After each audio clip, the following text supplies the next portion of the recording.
Friends, welcome back to NKL പുതിയൊരു വീഡിയോയിലോട്ട് എല്ലാവർക്കും സ്വാഗതം. അപ്പോൾ നമ്മൾ ഇന്നെന്താ നോക്കാൻ പോകുന്നതെന്ന് വെച്ചാൽ, നിങ്ങളിപ്പോൾ പ്രിവ്യൂ കണ്ടതുപോലെ ആ ഒരു ട്രാൻസിഷൻ എങ്ങനെ നമുക്ക് അലൈറ്റ് മോഷനിൽ ചെയ്തെടുക്കുക എന്നുള്ളതാണ്.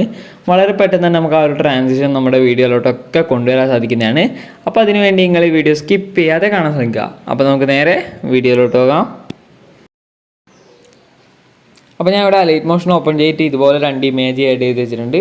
ജസ്റ്റ് ഞാൻ 2 ഇമേജ് ആഡ് ചെയ്ത് വെച്ചിട്ടുണ്ട്. നിങ്ങൾക്ക് ഏത് ക്ലിപ്പാണ് വേണ്ടതെന്ന് വെച്ചാൽ അത് ആഡ് ചെയ്യാം. ഞാനിവിടെ ആ ഒരു എഡിറ്റ് വേഗം ആവുന്നതിന് വേണ്ടിയിട്ട്, പിന്നെ ആ ലാഗ് ഒന്ന് കുറക്കുന്നതിന് വേണ്ടിയിട്ടാണ് ഞാനിവിടെ ഇമേജ് ആഡ് ചെയ്തിട്ടുള്ളത്. അപ്പം നമ്മൾ ആദ്യത്തെ സ്റ്റെപ്പ് എന്താണെന്ന് വെച്ചാൽ, നമ്മൾ ഈ ഒരു ഇമേജിൻ്റെ ഡ്യൂപ്ലിക്കേറ്റ് എടുക്കുക. ഓക്കെ, ഇതുപോലെ ഡ്യൂപ്ലിക്കേറ്റ് എടുത്തതിന് ശേഷം നമ്മൾ അതിൻ്റെ വാല്യൂ ഒന്ന് സെറ്റ് ചെയ്ത് കൊടുക്കുക. ഒരു 700 ഞാൻ സെറ്റ് ചെയ്യുന്നുണ്ട്. അതുപോലെ അടുത്ത ക്ലിപ്പിൻ്റെതും നമ്മൾ സെറ്റ് ചെയ്ത് കൊടുക്കാം. 700. ഓക്കെ, ഇതുപോലെ സെറ്റ് ചെയ്ത് കൊടുക്കാം. ഓക്കെ, ശേഷം ഈ ഒരു മുകളിലത്തെ ഈ ഒരു ലെയർ സെലക്ട് ചെയ്യുക. എഫക്റ്റ് പോവുക, ആഡ് എഫക്റ്റ് പോവുക. മൂവ് ട്രാൻസ്ഫോമിൽ പോയിട്ട് ഈ ഒരു ഓഫ്സെറ്റ് എന്ന് പറഞ്ഞിട്ടുള്ള ഒരു എഫക്റ്റ് ഉണ്ട്. സ്റ്റാൻഡേർഡ് സെറ്റിങ്സോടുകൂടി ആഡ് ചെയ്ത് കൊടുക്കാം. ഇതിൽ ഈ ഓഫ്സെറ്റ് സെലക്ട് ചെയ്തതിന് ശേഷം നമ്മൾ ഇതുപോലെ 3 കീ ഫ്രെയിം ആഡ് ചെയ്യുക. ഫസ്റ്റ് ഒരു കീ ഫ്രെയിം, സെൻറ്ററിലൊരു കീ ഫ്രെയിം, എൻഡിലൊരു കീ ഫ്രെയിം. ഫസ്റ്റുള്ള കീ ഫ്രെയിമിൻ്റെ വാല്യൂ വന്ന് നമ്മളൊരു -1000 ഒക്കെ സെറ്റ് ചെയ്യാം. -1000 സെറ്റ് ചെയ്യുക. ശേഷം ഇവിടെ സെൻറ്ററിലുള്ള കീ ഫ്രെയിമിൻ്റെ വാല്യൂ മാറ്റണ്ട. എൻഡിലുള്ള കീ ഫ്രെയിമിൻ്റെ വാല്യൂ 1000ലേക്ക് സെറ്റ് ചെയ്യാം. ഓക്കെ, ഇതുപോലെ സെറ്റ് ചെയ്ത് കൊടുക്കാം. ശേഷം 2 കീ ഫ്രെയിമിൻ്റെ ഇടയിലേക്ക്, ഫസ്റ്റ് 2 കീ ഫ്രെയിമിൻ്റെ ഇടയിലായിട്ട് വന്നിട്ട് ഈ ഒരു കർവ് സെറ്റ് ചെയ്യുക. എൻഡിലുള്ള 2 കീ ഫ്രെയിമിൻ്റെ ഇടയിലായിട്ട് വന്നിട്ട് ഈ ഒരു കർവ് സെറ്റ് ചെയ്തിട്ട് എനേബിൾ ഓവർഷൂട്ട് കൊടുത്തിട്ട് ഇതുപോലെ സെറ്റ് ചെയ്ത് കൊടുക്കാം. അപ്പോൾ നമുക്കിതാ ഇപ്പോൾ പ്ലേ ചെയ്ത് നോക്കിയതാ, ഇതുപോലെ നമുക്കിപ്പോൾ ലഭിച്ചിട്ടുണ്ട്. കണ്ടില്ലേ? ശേഷം ഈ ഒരു കർവ് ഒന്ന് കോപ്പി ചെയ്യുക, ബാക്ക് വരാം, വീണ്ടും ആഡ് എഫക്റ്റ് പോവുക, ബ്ലർ പോയിട്ട് ഇവിടെ ഡയറക്ഷണൽ ബ്ലർ ഉണ്ട്, അത് സ്റ്റാൻഡേർഡ് സെറ്റിങ്സോടുകൂടി ആഡ് ചെയ്ത് കൊടുക്കുക. ശേഷം സ്ട്രെങ്ത്തിൽ നമ്മൾ 3 കീ ഫ്രെയിം ആഡ് ചെയ്യുക. ഇതുപോലെ കീ ഫ്രെയിം ആഡ് ചെയ്യുന്നതിന് മുമ്പത്തെ നമ്മളിതിൻ്റെ വാല്യൂ ഒന്ന് 0ലേക്ക് എത്തിച്ചു കൊടുക്കാം. എന്നിട്ട് ഇതുപോലെ 3 കീ ഫ്രെയിം ആഡ് ചെയ്യുക. ഇവിടെ ഫസ്റ്റ് കീ ഫ്രെയിമിൻ്റെ വാല്യൂ ഒരു 0.05 ഒക്കെ സെറ്റ് ചെയ്യുക. സെൻട്രലുള്ള കീ ഫ്രെയിമിൻ്റെ വാല്യൂ 0, എൻഡിലുള്ള കീ ഫ്രെയിമിൻ്റെ വാല്യൂയും 0.05. ഓക്കെ, ശേഷം ഫസ്റ്റ് 2 കീ ഫ്രെയിമിൻ്റെ ഇടയിലായിട്ട് വന്നിട്ട് നമ്മൾ ഈ ഒരു ഗ്രാഫ് സെറ്റ് ചെയ്യുക. അടുത്ത 2 കീ ഫ്രെയിമിൻ്റെ ഇടയിലായിട്ട് വന്നിട്ട് ഈ ഒരു ഗ്രാഫും സെറ്റ് ചെയ്യുക. അപ്പോൾ നമുക്കിപ്പോൾ നമുക്ക് ഇതുപോലെ കിട്ടിയിട്ടുണ്ട്. ചെയ്താൽ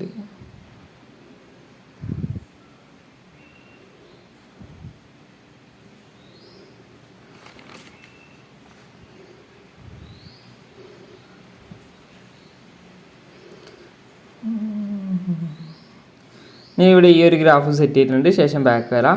അപ്പോൾ നമുക്കിപ്പോൾ ഇതുപോലെ നമുക്കിപ്പോൾ ലഭിച്ചിട്ടുണ്ട്. കണ്ടില്ലേ? ഇതുപോലെ നമുക്കിപ്പോൾ ലഭിച്ചിട്ടുണ്ട്. ഇനി നമ്മൾ എന്താ വേണ്ടതെന്ന് വെച്ചാൽ, നമ്മൾ ഇതിൽ ആഡ് ചെയ്ത ഈ ഒരു 2 എഫക്റ്റും കൂടി നമ്മൾ ഇതിലേക്കൊന്ന് പേസ്റ്റ് ചെയ്ത് കൊടുക്കാം. അപ്പോൾ നമുക്കിപ്പോൾ ഇനി നിങ്ങൾക്ക് ഇവിടെ ഈ ഒരു ഫേക്ക് സ്ലൈഡ് വേണ്ടാന്നുണ്ടെങ്കിൽ നിങ്ങൾക്ക് സാധാരണ ഈ ഒരു കർവ് നിങ്ങൾക്ക് ആഡ് ചെയ്യാവുന്നതാണ്. ഞാൻ ഈ രണ്ടാമത്തേൽ ആ ഒരു സാധനം ആഡ് ചെയ്ത് കാണിച്ചു തരാം. നിങ്ങൾ ഈ 2 കീ ഫ്രെയിമിൻ്റെ ഇടയിലായിട്ട് വന്നിട്ട് നിങ്ങൾ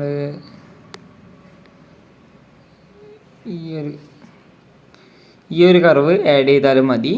അതുപോലെ തന്നെ ആ ബ്ലറിൻ്റെ ഇതൊന്ന് മാറ്റുക.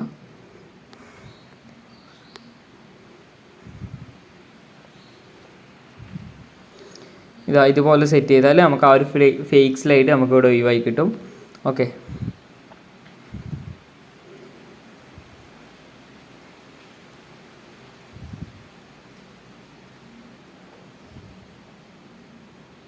ഞങ്ങൾക്ക് അതുപോലെ കിട്ടിയിട്ടുണ്ട്. ഞാനിവിടെ ശരിക്കും ഇപ്പോൾ ഒരു ഫേക്ക് സ്ലൈഡ് തന്നെയാണ് ഇവിടെ വെക്കുന്നത്. ഓക്കെ,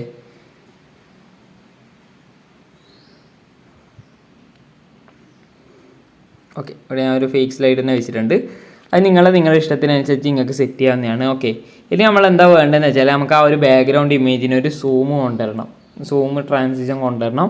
അതിന് വേണ്ടിയിട്ട് ആ ഒരു ലെയർ സെലക്ട് ചെയ്യുക, എഫക്റ്റ് പോവുക, ആഡ് എഫക്റ്റ് പോവുക, മൂവ് ആൻഡ് ട്രാൻസ്ഫോം പോയിട്ട് ഇവിടെ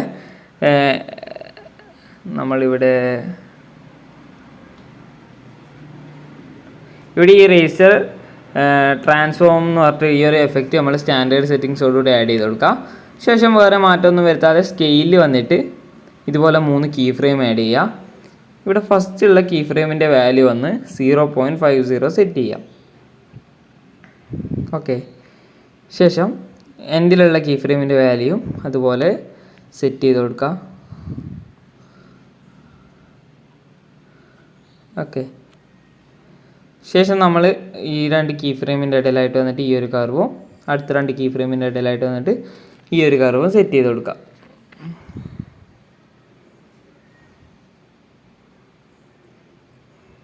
ഓക്കെ, ശേഷം ബാക്ക് വരാം. ശേഷം നമ്മൾ എന്താ വേണ്ടതെന്ന് വെച്ചാൽ ഫുള്ളായിട്ട് ബാക്ക് വന്നതിന് ശേഷം നമ്മളിതിലേക്ക് വീണ്ടും എഫക്റ്റ് പോവുക, ആഡ് എഫക്റ്റ് പോവുക. ഇവിടെ ഈ ഒരു ടൈൽസ് എഫക്റ്റ് സ്റ്റാൻഡേർഡ് സെറ്റിങ്സോടുകൂടി ആഡ് ചെയ്ത് കൊടുക്കുക. മിറർ വന്ന് എനേബിൾ ചെയ്ത് ഇതിൻ്റെ മുകളിലേക്ക് ഇട്ട് കൊടുക്കാം. ഓക്കെ, അപ്പോൾ നമുക്കിപ്പോൾ നോക്കിയതാ, നമുക്കിപ്പോൾ ഇതുപോലെ നമുക്കൊരു ഫേക്ക് സൂമും ഫേക്ക് സ്ലൈഡിലായിട്ട് കിട്ടിയിട്ടുണ്ട്. കണ്ടില്ലേ, ഇതുപോലെ നമുക്കിപ്പോൾ ലഭിച്ചിട്ടുണ്ട്.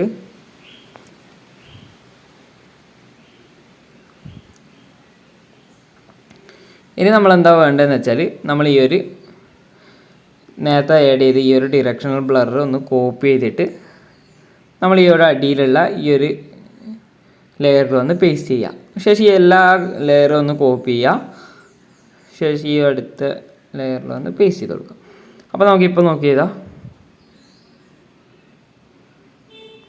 കണ്ടില്ല, നമുക്കിപ്പോൾ ഇതുപോലെ കിട്ടിയിട്ടുണ്ട്. ഒരു അടിപൊളിയായിട്ട് തന്നെ നമുക്കിപ്പോൾ ഇവിടെ കിട്ടിയിട്ടുണ്ട്. അപ്പം നിങ്ങൾക്ക് ഈ ട്രാൻസിഷൻ ഇഷ്ടമായി നോക്കുന്നു. ട്രാൻസിഷൻ ഇഷ്ടമായാൽ നിങ്ങൾ MP4 സ്റ്റാറ്റസ് വീഡിയോസിലൊക്കെ ഒന്ന് ട്രൈ ഔട്ട് ചെയ്ത് നോക്കുക. അപ്പം ഇന്നത്തെ വീഡിയോ ഇത്രയേ ഉള്ളൂ. വീഡിയോ ഇഷ്ടമായി നോക്കുന്നു. വീഡിയോ ഇഷ്ടമായ വീഡിയോ ലൈക്ക് ചെയ്യുക, കമൻറ്റ് ചെയ്യുക, ഷെയർ ചെയ്യുക. കൂടാതെ ഇതുള്ള കൂടുതൽ വീഡിയോസ് ലഭിക്കാൻ വേണ്ടി എൻ്റെ ചാനൽ സബ്സ്ക്രൈബ് ചെയ്യുക. തൊട്ടടുത്തുള്ള ബെൽ ബട്ടൺ ക്ലിക്ക് ചെയ്താൽ ഞാൻ അപ്ലോഡ് ചെയ്യുന്ന കൂടുതൽ വീഡിയോസ് നിങ്ങൾക്ക് നോട്ടിഫിക്കേഷനായി ലഭിക്കുന്നതായിരിക്കും. അപ്പോൾ അടുത്ത വീഡിയോ കാണുന്നവരെ ബൈ.